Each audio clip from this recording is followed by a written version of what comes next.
Lanjut ke Om Denny. Nah, Ya.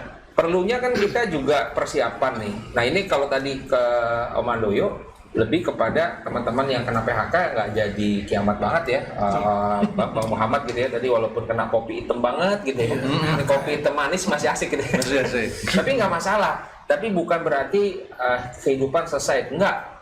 Oke lah, ada uang pisah tadi misalnya, uang pisah kan bisa tuh untuk tadi belanja segala macam. Sambil kita pikirin sambil bangun tidur tadi, ya 10 ide tadi, 10 ide produk kita coba nanti fokuskan, lanjut ke bagaimana cara memasarkan tadi.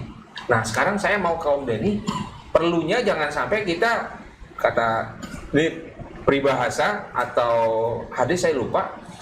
Jangan sampai kita masuk kejeblos ke lubang yang sama 2 kali maksudnya, apalagi 3 kali, 5 kali, apalagi gitu ya, lebih parah lagi 2 kali aja nggak boleh.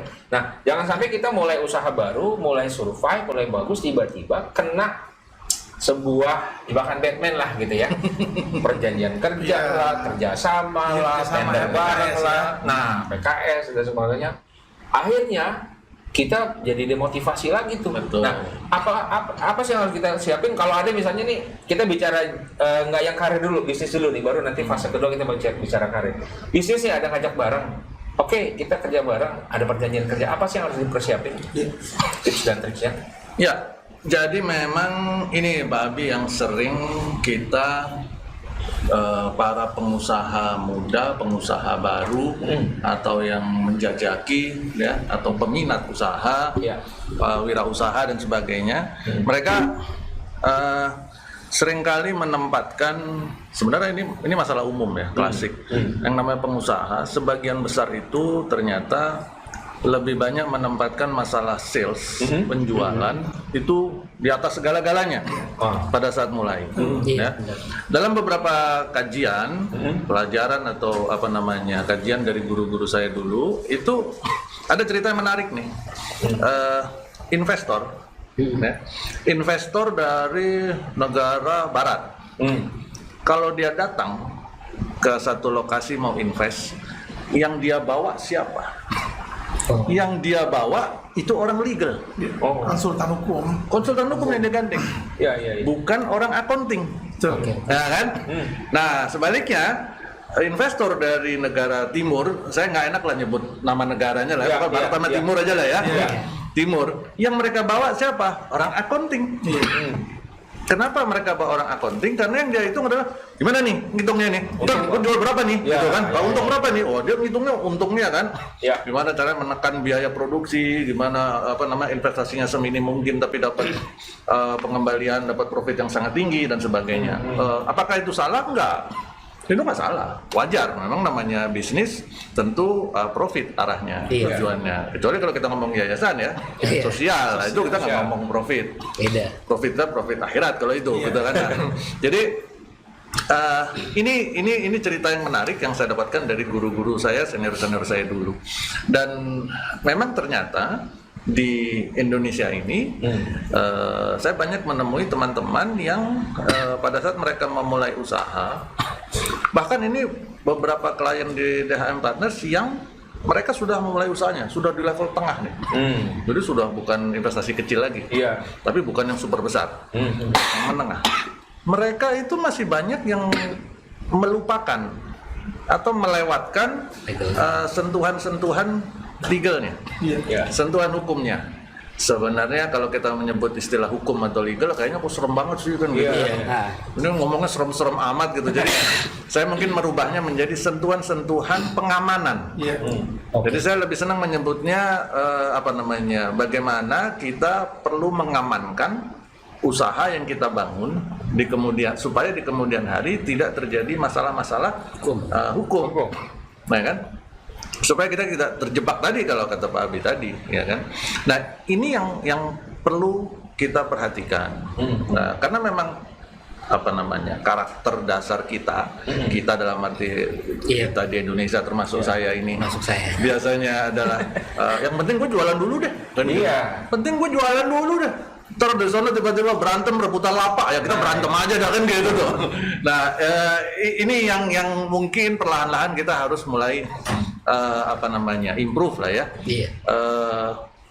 ada beberapa poin sederhana yang menurut saya bisa di-share dan ini mungkin bisa bermanfaat buat teman-teman para pemula ya yang baru mau mulai usaha dan sebagainya.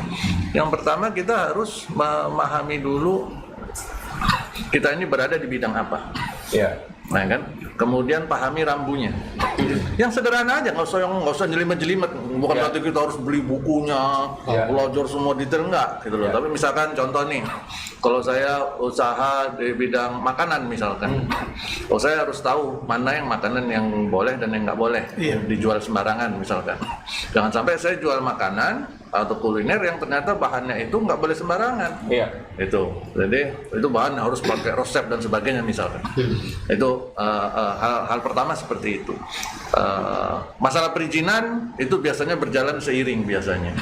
Kalau UMKM terutama biasanya memang mereka maju duluan. Jadi sambil jalan nanti dia.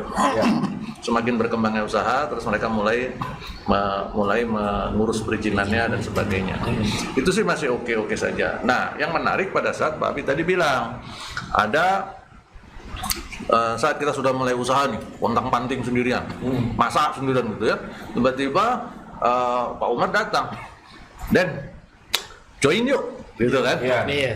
Join yuk. Gua invest dong di sini, gitu kan? Kita bikin franchise bareng. Kita bikin franchise bareng yuk, gitu. Nah, ini sesuatu yang harus kita perhatikan. Saya sangat tidak menyarankan kita meletakkan kepercayaan berdasarkan hubungan baik dalam hal ini. Itu penting. Ya, bahwa kita percaya sama orang karena saudara atau karena teman dekat itu nggak masalah. Tetapi dalam konteks bisnis, saya sungguh menyarankan kepada kita semua untuk benar-benar mendasarkan kepada poin-poin tertulis yang disepakati. Jangan karena saya saudara nama Mas Sandoyo, terus tiba-tiba, oke, cincai gitu udah. Jangan. Berapa banyak kasus di luar sana yang saudara kandung saja jadi musuhan. Nah kan nggak perlu kita sebut merek-mereknya lah, ribut, suami istri jadi ribut kan gitu. Ibu dan anak segala macam, masalah apa tuh, ayam apalah segala macam, kan segala macam tuh kan. Jadi heboh. Padahal awalnya dimulai dengan hubungan darah malah. Nah, ini yang perlu kita ambil pelajaran sebenarnya. Jadi dimulai dulu dari kita harus membuat semacam poin-poin dasar, pointers atau hal-hal penting apa yang harus kita sepakati. Kalau saya mau deal sama Pak Sandoyo, kemudian saya harus Sandoyo datang di Den, kita join yuk. Kayaknya sambal yang lu buat keren Den gitu kan. Gue bisa bantu jualin Den gitu kan. Nah, artinya sebenarnya yang terlihat di sini Mas Sandoyo datang menawarkan konsep marketingnya. Saya produsennya, kan gitu.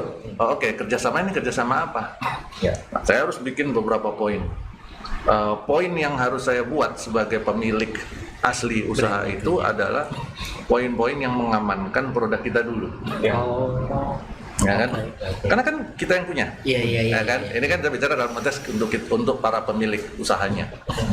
Buatkan dulu poin-poinnya yang penting untuk kita lindungi. Contoh, kalau saya bikin sambal tadi, resepnya pasti ada namanya rahasia dagang. Ya kan? Ramuan-ramuan segala macam produk makanan minuman itu semua ada ramuan-ramuannya yang itu selalu pasti disimpan sendiri. Bahkan perusahaan besar sekalipun itu juga memiliki ramuan-ramuan yang formulanya disimpan sendiri. Itu namanya dapur, nggak bisa di-share kemana-mana. Ya, itu sama krusialnya sama laporan keuangan. Sama pentingnya sama itu kedudukannya gitu loh. Jadi benar-benar disimpan. Nah, itu kita harus kotakin dulu lah itu. Ini adalah sesuatu yang hanya saya yang tahu atau hanya beberapa orang yang tahu. Kemudian bagaimana teknis kerjasama pemasarannya misalkan. Kemudian masalah hak dan kewajiban. Hak dan kewajiban ini menjadi penting, terutama di bagian apa yang harus dilakukan dan apa yang tidak boleh dilakukan. Supaya menghindari dua kemungkinan. Yang pertama terjadi duplikasi pekerjaan. Yang kedua terjadi keadaan tidak ada yang ngerjain tugas itu. Pak Andoyo bilang, gua pikir lu dan yang ngerjain gitu kan. Bukan lu dong yang ngerjain Pak gitu kan. Misalkan dia mau bikin kerjasama. Pak Andoyo datang dengan konsep marketingnya, saya punya sambelnya.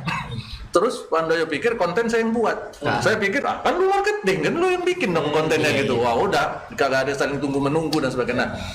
Karena semuanya saling sungkan, nah itu tadi yang membuat kita jadi punya potensi masalah. Sehingga sungkan itu harus dihilangkan. Ya. Harus dihilangkan gitu. Kalau kita mau ngomong kerjasama bisnis, atau tadi istilahnya Pak Umar adalah PKS tadi, tapi PKS itu perjanjian kerjasama ya. Iya, kerjasama. Iya. Bukan partai, bukan. Nah, jangan disalahartikan loh ya, gitu. Ini beda urusannya gitu. RUU juga kan? Ya PKS tentunya perjanjian kerjasama, ya kan.